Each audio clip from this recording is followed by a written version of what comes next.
Pemirsa yang berbahagia, telah sampai kepada kami satu pertanyaan yang isinya, bagaimanakah cara taubat dari zina? Haruskah melakukan sholat taubat?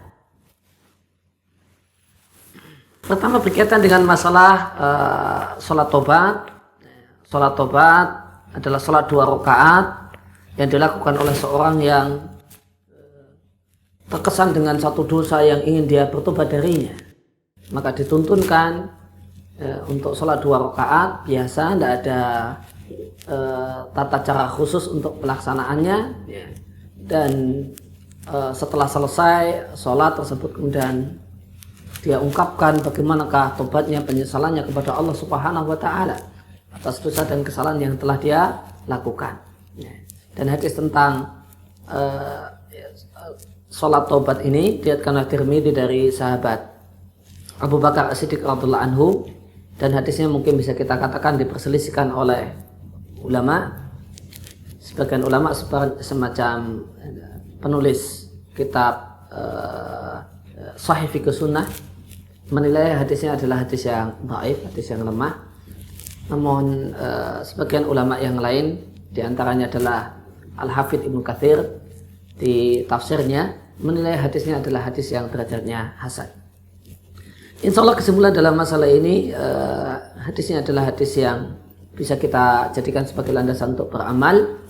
Maka dituntunkan untuk mengerjakan sholat 2 rakaat sebelum orang mengikrarkan tobatnya kepada Allah Subhanahu wa Ta'ala, mengikrarkan penyesalannya kepada Allah Subhanahu wa Ta'ala yang dilakukan setelah menyelesaikan sholat 2 rakaat. Dan ini hukumnya satu hal yang dianjurkan dan bukan satu keharusan. Maka jika ditanyakan apakah harus sholat taubat, jika yang dimaksud dengan harus adalah wajib, maka jawabannya tidak wajib dan tidak harus. Non jika seharusnya dalam artian dianjurkan, maka sholat 2 rakaat, sholat taubat 2 rakaat ini satu hal yang dianjurkan. Maka orang yang memiliki dosa dan kesalahan, semisal berbuat zina, maka kewajiban dia adalah bertobat kepada Allah Subhanahu wa Ta'ala dengan memenuhi syarat diterimanya tobat. 5 poin syarat diterimanya tobat. Pertama adalah tobat tersebut ikhlas karena Allah Subhanahu wa Ta'ala, bukan karena takut aid, bukan karena takut hamil, bukan karena yang lain, karena takut pada Allah Subhanahu wa Ta'ala. Juga orang itu berhenti dari maksiatnya, dari zinanya, namun karena takut aid atau karena takut hamil atau karena ketakutan yang lain, maka ini tobat yang tidak ikhlas karena Allah. Nah, tobat yang benar, tobat tersebut ikhlas karena Allah Subhanahu wa Ta'ala, karena takut dengan azab, takut dengan murka Allah Subhanahu wa Ta'ala. Kemudian yang kedua adalah menyesal, dengan sungguh-sungguh menyesal. Di mana orang yang menyesal, dia akan merasa sedih ketika dan marah dengan dirinya sendiri ketika dia ingat dosa-dosanya. Dia merasa hatinya pilu, bagaikan disayat-sayat sembilu ketika dia mengingat dan mengenang keburukan dan kemaksiatan yang dia kerjakan dan dia lakukan. Kemudian yang ketiga adalah segera hentikan maksiat. Kalau itu adalah zina tersebut sebabnya pacaran, maka bukti seorang yang benar-benar bertobat kepada Allah Subhanahu wa Ta'ala dan bahkan syarat diterimanya tobat, hentikan pacaran. Hentikan pacaran sekarang juga. Jangan ditunda-tunda bulan depan atau 2 bulan lagi dan seterusnya. Namun hentikanlah sekarang juga. Tinggalkan perbuatan maksiat tersebut. Boleh jadi dengan menikah setelah semuanya pasangan ini, laki-laki dan perempuan ini benar-benar bertobat.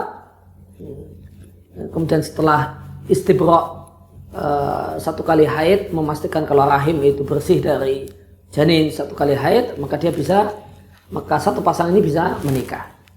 Syaratnya telah bertobat, dua-duanya menyesal dengan sungguh-sungguh menyesal. Kemudian yang kedua setelah istibra', maka tidak bisa langsung cepat-cepat menikah. Maka perlu ditunggu 1 kali haid setelah kejadian zina. Kemudian baru setelah itu, kalau seandainya keduanya menikah, maka menikah. Jika tidak, maka jika menikah dianggap suatu hal yang belum memungkinkan karena masih kuliah atau yang lainnya, maka putuskan hubungan haram saat ini juga. Maka hentikanlah kemaksiatannya dan faktor dan penyebab kemaksiatan. Kemudian yang ketiga adalah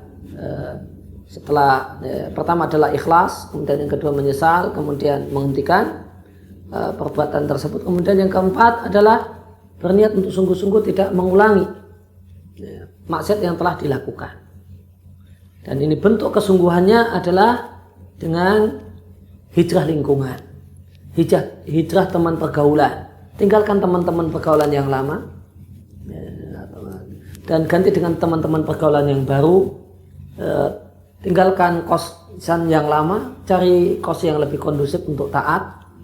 Dan ini adalah bukti kebenaran, kesungguhan taubat. Sebagaimana kisah orang yang membunuh 99 orang yang kemudian dia lengkapi dengan 100 orang, dia lengkapi sehingga menjadi 100 orang, maka dia disarankan oleh ulama di zaman itu, tinggalkanlah kampung karena kampung adalah kampung yang busuk, kampung maksiat, kampung yang akan menjerumuskan dan mengajak orang untuk terus berbuat maksiat. Berpindahlah engkau ke kampung yang lain, lingkungan yang baru. Di sana banyak orang-orang taat, Anda bisa beribadah kepada Allah Subhanahu wa taala bersama mereka. Dan bukti kalau orang itu berniat sungguh-sungguh untuk tidak mengulangi lagi maksiat yang telah dia lakukan, ada pada dirinya peningkatan kualitas ibadah. Maka dia sudah lebih rajin dalam mendekatkan diri kepada Allah Subhanahu wa taala, salatnya, puasanya, dia lebih rajin datang ke majelis-majelis ilmu, ya, mendengarkan kajian-kajian ilmiah yang bersumberkan dari Quran dan Sunnah sesuai dengan pemahaman salaful ummah, para sahabat Nabi ridwanullah alaihim ajma'in. Kemudian syarat diterimanya tobat yang kelima adalah manakala tobat tersebut dilaksanakan sebelum pintu tobat berakhir. Dan pintu tobat itu berakhir ketika nyawa telah sampai di tenggorokan. Maka orang yang ada pada dirinya memenuhi 5 persyaratan ini, maka dia adalah orang yang sungguh-sungguh bertobat. Dan Allah Subhanahu wa taala menjanjikan bahasanya orang yang benar-benar bertobat, maka dia seakan-akan bagaikan orang yang tidak melakukan maksiat tersebut.